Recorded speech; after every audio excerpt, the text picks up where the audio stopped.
গণেশের জন্ম কাহিনী হিন্দু পুরাণে নানা রূপে পাওয়া যায়, তবে জনপ্রিয় কাহিনীটি হলো, চলুন জেনে নিই।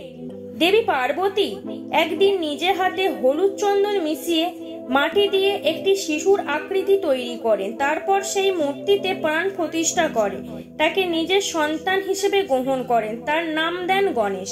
একদিন পার্বতী স্নান করতে যান এবং গণেশকে আদেশ দেন কেউ যেন ভিতরে না আসে। সেই সময় ভগবান শিব ঘরে ফিরলে গণেশ তাকে ভিতরে ঢুকতে বাধা দেয়, কারণ সে মায়ের আদেশ পালন করছিল। শিব রুষ্ট হয়ে গণেশের সঙ্গে লড়াই করে এবং শেষে রেগে তার মাথা কেটে ফেলেন। পার্বতী যখন বেরিয়ে আসেন ও নিজের সন্তানকে মৃত অবস্থায় দেখেন, তখন তিনি ক্রুদ্ধ ও দুঃখ সর্বত্র অশান্তির সৃষ্টি করেন।